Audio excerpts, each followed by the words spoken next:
Magandang umaga po sa ating lahat. Welcome sa ating video recording at ito ay naka-upload sa aking YouTube channel sa araw na ito dahil ito po ang ating pangarap na mahatid po natin at tayo po ay makapag-share sa salita ng Diyos. Ito po ay gabay ng ating buhay Kristyano. Ito po ay liwanag at ilaw sa ating mga paa sa ating Christian journey. Ngayon po, pag-usapan po natin patungkol po sa victorious Christian journey. Tayo po ay naglalakbay o we are on our journey here on earth, mga kapatid. Katulad po ng sinabi ng mga man of wisdom, na para ang tao daw sa lupa, para bang isang kandila, pag nasindihan, walang ibang mapupuntahan, hindi ito ay dandahang maubos. Katulad din ng ang tao katulad ng isang araw, pag siya po'y, kumbaga siya po'y lumitaw, walang ibang mapuntahan kundi ito ang kanyang mapupuntahan ay ang paglubog. Tayo po, nang tayo po isinilang ng ating nanay, wala po tayong ibang mapuntahan kundi hanggang papunta tayo sa pagtanda at ang katotohanan ay mamatay tayo, then haharap tayo sa Diyos sa totoong buhay. Dahil ang buhay na ito ay temporary lang po, mga kapatid.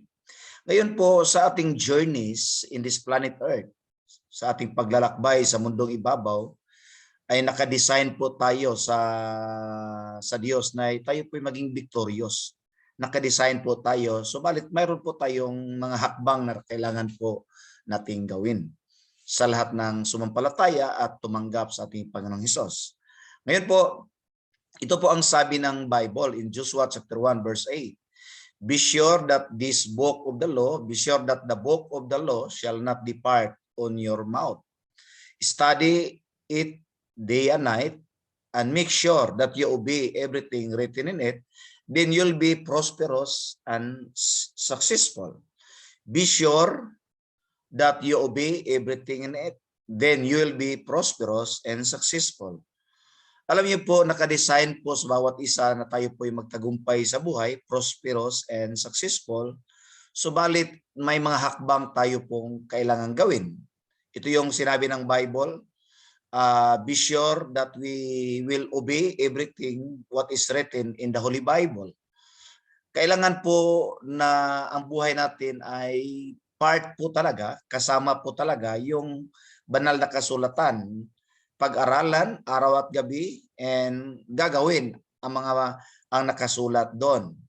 Then we are on the way to prosperity and sa maging victorious na buhay. Ngayon po, ang sabi po ng 1 Corinthians 15:57, ito po yung nakasulat. Thanks be to God who gives us the victory through our Lord Jesus Christ. Dalawang bagay po yan. Yung pong given na po yung victory through our Lord Jesus Christ. Kaya kung hindi po natin isandal ang ating buhay sa Panginoong Hesus, walang katagumpayan niya. Tingnan po natin lahat ng mga taong walang time kay Kristo, hindi po nakasandal ang buhay kay Kristo sa pamagitan ng panampalataya. Tanungin po natin ang mga buhay ay malungkot, magulo, at walang satisfaction ang kanilang mga buhay. Walang kapayapaan, walang joy. Higit sa lahat, kulang sa blessings. Kung mayroon mang sobra sa blessings pero walang peace, walang joy, so hindi pa rin victorious living. Meron akong kakilalang mayaman, sabi niya, walang kabuluhan ang buhay na ito. Marami siyang pera pero magulo ang kanyang buhay. Walang kapayapaan ang kanyang buhay. Alam niyo po, ang victorious living, ito po ay buhay na mapayapa, buhay na may kaligayahan, at higit sa lahat may pagpapala. Ang sabi ng Bible, ang buhay na ito ay na kay Kristo. Kung tayo po ay sasandal kay Kristo, tiyak po, yung pong journey natin sa ibabaw ng lupa, sa ibabaw ng mundo ito, ay magkaroon po ng victorious living o victorious Christian journey. Ito rin ang sabi ni Jesus sa John 15 verse 5. Jesus said, I am the vine, you are the branches. Those who remain in me and I in them will bear much fruit, for you can do nothing without me. Jesus said, you can do nothing without me. So kung isandal po natin ang buhay natin kay Kristo at tayo po'y gagawa sa ating kumbaga sa lahat ng bagay na gusto natin gawin sa mundong ibabaw, mga kapatid, ay magtagumpay ho tayo in our Christian journey. Dahil sinabi ko po kanina at alam po natin lahat na para tayong kandilang nasindihan, walang ibang mapuntang kundi dandahang maubos. Katulad din tayo ng araw, pag siya po ay sumikat, pagsikat ng araw, wala ibang mapuntahan, tayo po'y lulubog. Ang tao po'y pag naisilang sa kanyang nanay, wala ibang mapuntahan, tayo po'y tatanda at mamatay. But in our Christian journey, sabi ni Jesus, without me, you can do nothing. Kaya decision-wise, isandal natin ang buhay natin kay Kristo. Si Kristo makilala natin sa magitan ng banal na kasulatan. Walang iba pong nagtuturo dyan. Walang ibang aklat na pwedeng magpakilala kay Kristo maliban sa banal na kasulatan. Jesus said, without me, you can do nothing. Amen po, mga kapatid. No? Ito yung sabi ng 1 Timothy chapter 6 verse 12. Fight a good fight of faith and claim eternal life. God offered it to you when you clearly told about your faith while so many people listen. Sabi doon, lumaban ka sa mabuting pakikipaglaban sa panampalataya. Hawakan mo ang buhay na walang hanggan na natanggap po natin nang tinanggap natin si Kristo. Nang tayo po'y naniwala kay Kristo, natanggap po natin yung buhay na walang hanggan. Mga kapatid, kung tayo po'y naniwala kay Kristo, yun po ang malinaw na sinabi ng Biblia. Hindi katulad ng sinabi ng mga religious people. Ang itinuro po sa Bible, tayo po'y nagkaroon ng eternal life, salvation, nang tinanggap po natin si Jesus Christ. Hawakan po natin yan. Then, habang hawak po natin yung eternal life, yung salvation, lumaban tayo sa mabuting pakikipaglaban. Wala pong magtagumpay sa buhay pag hindi po tayo manalo at hindi po tayo magtagumpay pag hindi po tayo lumaban. May laban po tayo after tayong nag-decide na sumampalataya at tumanggap sa Panginoong Hesus. Doon po nag-start ang totoong laban sa buhay panampalataya. Amen po. Hindi tayo manalo, hindi tayo magtagumpay pag hindi tayo lumaban, katulad ng boxing. Kung tago ng tago tayo, takbo ng takbo, hindi tayo susuntok, ay hindi tayo manalo dahil puntos po ang counting doon. Pag tayo po'y sumuntok, maka-score, manalo tayo. Kung ayaw nating lumaban, tago ng tago, takbo ng takbo, hindi tayo magtagumpay. Kung sa takbuhan naman, pag sinabi ng go, tayo ay ayaw nating tumakbo, hindi tayo manalo. Sa laban naman, sabi to, fight a good fight. Sabi no, bibigyan tayo ng victory, katagumpayan, na kay Kristo. So lumaban tayo, dahil may Kristo na tayo, nanampalataya na tayo, na-decide na tayong maniwala sa Kanya, mga kapatid. So start tayong lumaban. Ano pong kailangan ilaban ko, Pastor? Alam niyo po, sa buhay Kristiyano, labanan po natin yan. Yung pong spirit of laziness. Alam niyo, maraming taong masipag sa buhay para sa physical. Masipag, araw-araw magtrabaho sa physical life. Para lang yan sa breakfast, dinner, and lunch. Para lang yan. Yung lahat ng trabaho natin sa mundong ibabaw, yung nagsumikap sa physical life, pero tamad sa spiritual. Pagdating naman sa spiritual na buhay, tamad, ayaw manalangin. Ayaw magbasa ng Bible. At ayaw namang i-apply yung salita ng Diyos. Mga kapatid, yung napakinggan niya mula kay pastor, ayaw namang i-apply. Hindi nagsishare ng gospel. Takot magpatawad sa iba. Ito yung fight natin. Patawarin natin yung iba. Magbasa tayo ng Bible, magpe-pray tayo, mag-share tayo ng gospel, mag-attend tayo ng cell group, magwiwin tayo ng ibang tao para kay Kristo. Ito yung laban natin. Amen po. Yung pong laziness kasi, masipag sa trabaho, para sa physical life, pero yung spiritual life, tamad niya magsimba, ayaw magsimba. Alam niyo po kapatid, yung fight a good fight of faith. Lumaban ho tayo. Kung ayaw natin gawin yun, talo tayo. Trabaho tayo ng trabaho, pero mga kapatid, wala tayong peace, wala tayong joy, wala tayong satisfaction. Minsan kulang sa blessings. Marami pang kulang sa blessings. So, hindi tayo hindi tayo magtagumpay. Sabi Lord, God gave us the victory through our Lord Jesus Christ. So ngayon, sumandal tayo kay Kristo, sure po ang victory, pero lumaban ho tayo. Gawin ho natin yung spiritual na bagay. Maging balansyado ho tayo. Kung masipag tayo sa trabaho, sa physical na buhay, sa spiritual na buhay, masipag din po tayo. Ang problem, hindi tayo masipag sa spiritual na buhay. Tamad na tamad tayo. Yun ang labanan natin. Fight para magtagumpay ho tayo sa buhay spiritual. Amen po. Pangalawa pong labanan natin, yung spirit of greediness. Yung pong kasakiman. Alam niyo po, spirit po yun eh. Sabi po ng Bible, magtagumpay ang tao pag siya matutong magbigay. Sabi ng Bible, a generous man will prosper. Proverbs 11:25. Proverbs 11:24. Yung nagbibigay, siya ang patuloy na yumayaman. Yung pag yumaman ho tayo with God, may peace, may joy, may blessings, that's life. That's victorious life. Sabi ng Biblia, yung pigil na pigil sa pagbibigay, yung dapat ibigay, ayaw ibigay, ay siya'y naihatid sa kahirapan. Yung patuloy nagbibigay, siya'y dandahang yumayaman. Proverbs 11:24. Mabasa mo yan. Buksan yung Bible mo, kita mo yan. Pagdating sa Proverbs 11:25, ang pagbibigay ay nakakayaman. Giving, a generous man will prosper. Kasi ganun kailangan ito labanan yun. Spirit po yun eh. May kasakiman tayo eh. Ang ibang tao sa sobrang kasakiman, nandaya eh. Ang mga tao sa sobrang kasakiman, mangutang, ayaw nang magbayad. Yun ang sobrang kasakiman. Dahil gusto natin eh. Alam niyo yung mga tao hindi nagtatites, yung mga ayaw na eh, spirit yan eh. Sobrang kasakiman eh. Gusto yung mag-shortcut. Alam niyo, ang sekreto po ang pagbibigay. Kaya sabi po ng Bible, blessed is the one who give than to receive. Sabi ng Luke 6:38, give and you will be given. Magbigay ka at ikay magbibigyan. Doon laban po yan eh. Fight. Kasi ang tao parang mas nasasaktan tayo pag nagbigay tayo.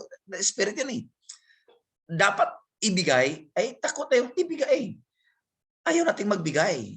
Hindi tayo uunlad dyan. Walang taong kinokontrol ng kasakiman, the spirit of greediness, na umuunlad. Bakit ho kami pinagpala? Dahil with my wife, napaka-generous po yung aking asawa eh.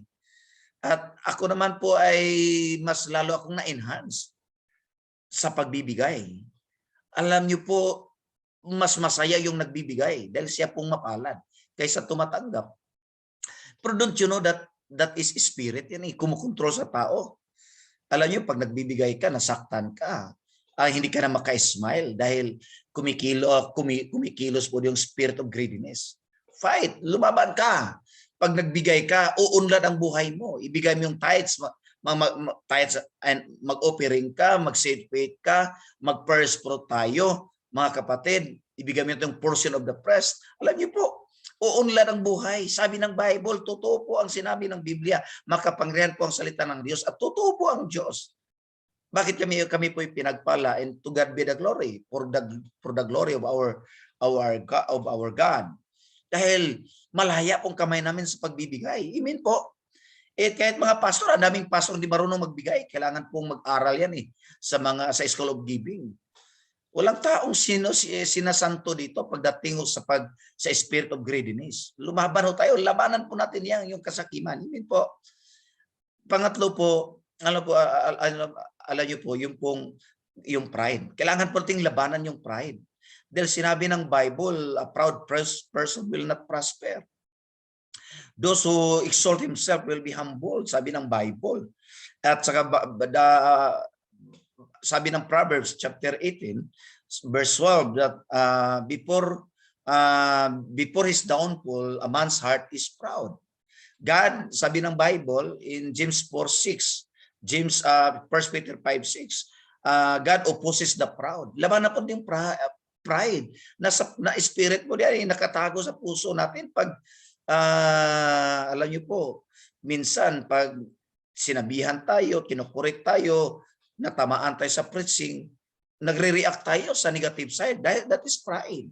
That is pride. Labanan po natin yan, mga kapatid. Amen po. Alam niyo po, ito po yung nagalit tayo pag hindi tayo na-appreciate. Pride po yan. Nagalit tayo pag kinokorek tayo. Pride po yan. Pag hindi tayo marunong magpatawan. Pride po yan. Alam niyo po, nainggit tayo. Pride po yan. Ang source doon, pride po yung mainggitin. Yung mga marites, pride po yan. Alam niyo po, ito po kasi yung humahadlang sa pagpapalay. Sabi ng Bible, kalaban ng Diyos ang lahat ng may pride. So, mahabagin ang Diyos sa mga taong marunong magpakumbaba. Lumaban tayo eh. Amen po, amen po. Ngayon po, sabi ng Revelation chapter 3, verse 5, and those who experience victory will dress in white robe, and I will never erase his name from the book of life. Ano sabi ng Bible? Yung pong nagtagumpay, hindi po buburahin ang kanyang pangalan sa book of life. Linawin ko po sa lahat na makarinig sa message ito, worldwide, nationwide, especially in the church. Ang ating pangalan po ay maisulat sa aklat ng buhay, ma-register sa book of life the moment na tinanggap natin ang Panginoong Hesus sa ating buhay. Na-register ho tayo. The moment na tayo po ay maisilang sa buhay panampalataya, mga kapatid, ma-register ho tayo sa book of life. Katulad ng bata, pag naisilang siya sa mundong ibabaw, i-register siya sa civil registrar sa City Hall o sa Municipal Hall. Doon po siya i-register. Sa spiritual na buhay, nang nag-decide tayong tanggapin si Jesus sa pamagitan ng panampalataya sa ating puso, tayo po ay i-register sa book of life. After doon, lumaban tayo sa buhay panampalataya. Amen po. Maglingkod tayo sa Diyos na si Kristo ang pinaglingkuran. Walang iba. Huwag nating yakapin yung religion kasi ang religion, hindi naman talaga tayo maging malapit sa Diyos yan eh. Alam niyo po, pag tayo po naging victorious, hindi buburahin ng Diyos ang ating pangalan sa aklat ng buhay. Amen po. Pero pag hindi tayo maging victorious, so natural, malinaw po yan. Buburahin ng Diyos ang ating pangalan sa aklat ng buhay. Amen po. So, mawala yung pangalan natin sa aklat ng buhay, matanggal yun pag mabura. The only thing hindi burahin ang ating pangalan sa aklat ng buhay, mga kapatid, pag tayo po'y nagtagumpay. Hindi tayo magtagumpay pag ayaw nating lumaban. Kaya sinabi ng Bible kanina nga, fight a good fight of faith. Lumaban na tayo. Amen? Pag hindi tayo lumaban, wala. Hindi tayo manalo. Hindi tayo magtagumpay. Ngayon, mga kapatid, buburahin ng Diyos ang ating pangalan. Sa lahat ng hindi pa tumanggap sa Panginoong Hesus, sa lahat ng hindi naniwala sa Panginoong Hesus, nandyan pa sa religion, mga kapatid, believe me, according to the Bible, hindi po maisulat ang ating pangalan sa aklat ng buhay. Lahat ng tao pupunta sa impyerno. Ngayon po, pag tanggapin natin ang Panginoong Hesukristo, ito kasi ay decision eh. Ito po ang pinakamalaking decision na magawa sa isang tao sa mundong ibabaw, na tanggapin mo ang Panginoong Hesus. Dahil sabi ng Bible, walang makapunta sa Ama maliban dumaan sa ating Panginoong Hesukristo. Jesus is the way, the truth, and the life. No one comes to the Father except through me, Jesus said. Ngayon, pag tinanggap natin ang Panginoong Hesus sa ating buhay, ma-register yung pangalan natin sa aklat ng buhay. Lumaban tayo. Pag tayo po naging magtagumpay at sure namang magtagumpay, sabi ng Bible, God gave us victory in Christ Jesus our Lord. Then hindi po mawala ang ating pangalan sa aklat ng buhay. Mga kapatid, amen po. Ito po ay napakalaking desisyon sa lahat ng makarinig sa message na ito. And I pray, i-share nyo po ito. Ito po yung napakahalaga. Paano ma-register? Sundan nyo sa inyong may Biblia. In Mark 16, verse 17, sabi ni Jesus, sa lahat ng sumampalataya sa akin, ito ang palatandaan sa aking pangalan. Kayo'y magpalayas ng demonyo. You will cast out evil spirit. Those who believe in my name. This is the mark. Those who believe in my name. In my name you will cast out evil spirit. Mark 16:17. Sa Luke chapter 6, sa Luke chapter 10, sabi ng mga disipulo ni Jesus, Panginoon, masaya kami dahil ang lahat ng demonyo pinalayas namin, lumayas yung pangalan. Sabi ni Jesus, huwag kayong mag-enjoy, huwag kayong do not be rejoice that the evil spirit obey. Sumunod na pinalayas ninyo. Sabi ng Luke chapter 10 verse 17, 18 to 20. Sabi ni Jesus, but rejoice, your name ay naisulat sa aklat ng buhay. Bakit naisulat? Sumampalataya sila sa Panginoong Hesus. Ang palatandaan na ang tao ay sumampalataya sa Panginoong Hesus, may kapangyarihan tayong palayasin ang demonyo. May kapangyarihan tayong, mga kapatid, na labanan yung mga masamang ugali, masamang pananalita, yung bisyo. Alam niyo po yung bisyo. Pag namatay ang tao na hindi siya hindi niya naiwanan yung bisyo, hindi siya nagtagumpay. Iwanan po natin ang mga bisyo dahil naniwala tayo sa Panginoong Hesus. Yan, katagumpayan yan. Amen po. So anong mangyari sa tao pag hindi po siya, pag kanyang pangalan na i-erase sa aklat ng buhay, anong mangyari? Ito po ang sure sa Biblia, mga kapatid. And whoever was not found written the book of life, mga kapatid, was cast into the lake of fire. Yun ang sabi ng Bible. Another translation, ang sabi ng Bible, mga kapatid, I will never, sabi ng Revelation 3:5, I will never erase your name. No, never erase your name from the book of life pag nagtagumpay. Dito, sinong pangalan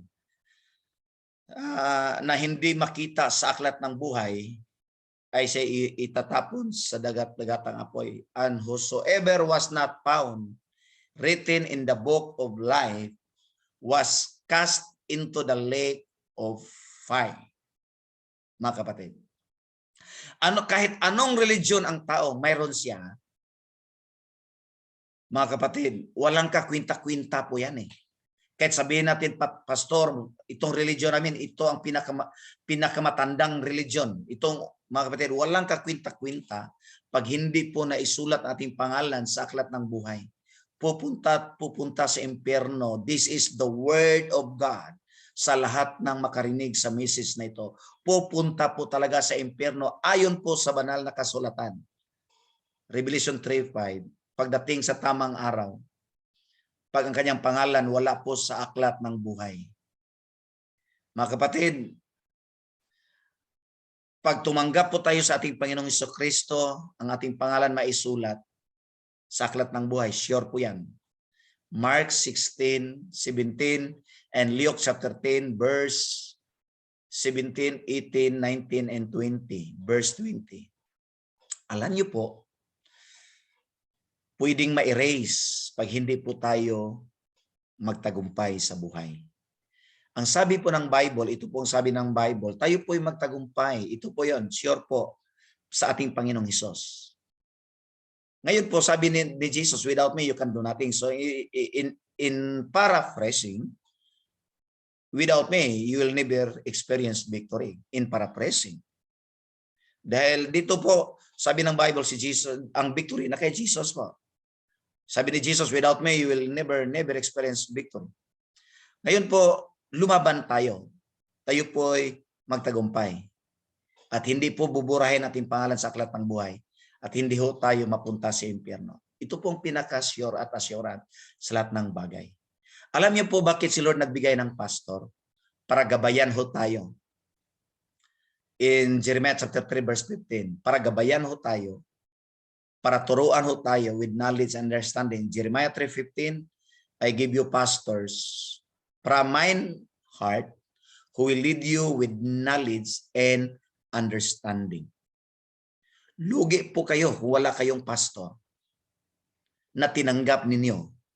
Siya ang authorized person na magbigay sa iyo ng knowledge and understanding.